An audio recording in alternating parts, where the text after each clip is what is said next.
बच्चों ने अब जाके उसको प्रमाणिकता दी जो आयुर्वेद में कहा गया है कि सम दोष सम धातु सम अग्नि मल क्रिया के नॉर्मलसी और उसके साथ ही फिजिकल स्टेटस प्लस प्रसन्न आत्मा इंद्रिय अर्चना, हमारी आत्मा इंद्रिय और अर्थ ये भी सब ठीक होने चाहिए। Physical status plus mental status जिस इंसान का ठीक है उसी को एक स्वस्थ मनुष्य माना जाएगा।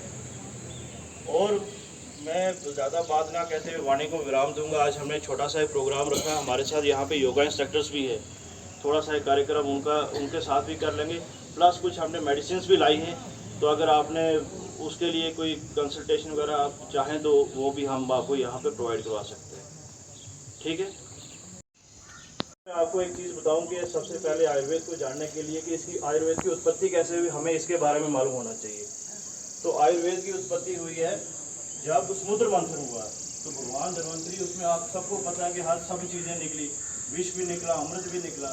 तो अमृत जब निकला तो अमृत के साथ भगवान धन्वंतरी ने वेद भी लाए, तो उन्हीं वेदों का उपवेद ही आयुर्वेद भी है। तो जब स्टार्टिंग में ये आया तो ये एक ब्रह्म संहिता थी जिसमें 1,00,000 सूत्र थे। तो आस्ता आस्ता जैसे हमारे आचार्यों को पता लगा कि इंसान की दिन ब दिन जो मेंटल कैपेसिटी वो कम हो रही है, तो उन्होंने इस वेद को विभाजन करके उस संहिता को 8 वेदों में आगे 8 अंगों में इसको आयुर्वेद को उन्होंने विभाजित की है। उसी में एक मतलब हमारी काया चिकित्सा है जिसमें हम अपना फिजिकल एग्जामिनेशन वगैरह दवाई वगैरह देते हैं, उसमें शल्य चिकित्सा भी है, उसमें ENT गायनी पीडियाट्रिक जितने भी आज अंग हैं मेडिकल साइंस के वो सब आयुर्वेद में भी है। अब इनका जो प्रिंसिपल है ना वो होता है कि वृद्धि मीन्स के कोई चीज़ बढ़ना और क्षय उसका घट जाना। जैसे शुगर में एक उसका सामान्य लेवल है, अगर वो बढ़ गई वो भी विकार है, वो घट गई वो भी विकार है। ब्लड प्रेशर एक नॉर्मल लेवल से बढ़ गया तो वो भी विकार है, घट गया तो वो भी विकार है। इसी तरह आयुर्वेद में भी जो हम धातु और जो हमारे मल हैं, एक हमारा आयुर्वेद, एक यूनानी, एक योगा और एक होम्योपैथी, उसमें अब जो हमारा जो है यहाँ का उसमें आयुर्वेद और यूनानी दो तरह की ज़्यादा प्रैक्टिस हो रही होती है। अब हर घर हर दिन आयुर्वेद से इस बार ये थीम से क्या मतलब है कि देखो मगर आयुर्वेद को हम जैसे समझते हैं ना कि देसी है ये है वो है, ऐसा नहीं है।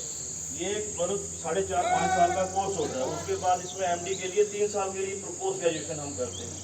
तो हर घर आयुर्वेद का मतलब है कि हमें हमारे घर पे ऐसे साधन हैं, ठीक है। जैसे अगर आपको बुखार हो गया, आपको गला खराब है, कोई इस तरह की, तो उसके लिए आप अपने घर में क्या साधन मौजूद हैं जो अगर थोड़ा ज़्यादा सिम्टम्स नहीं है थोड़े थोड़े तो उनसे आप अपने आप को क्योर कर सकते हैं। जैसे सपोज किसी को जुकाम आया, खांसी, या सपोज कई बार क्या होता है कि आपने कुछ खा लिया, खाना ज़्यादा खा लिया, वो खाना पचता नहीं है, तो उसके लिए मात्र अगर आप अजवाइन 1.5 चम्मच अजवाइन में थोड़ा सा आप उसमें पोंड का पाउडर मिक्स करके आप खाओ, आप आधे घंटे में आपको रिलीफ मिल जाएगा। पेंटाप की टेबलेट इतना जल्दी असर नहीं करती।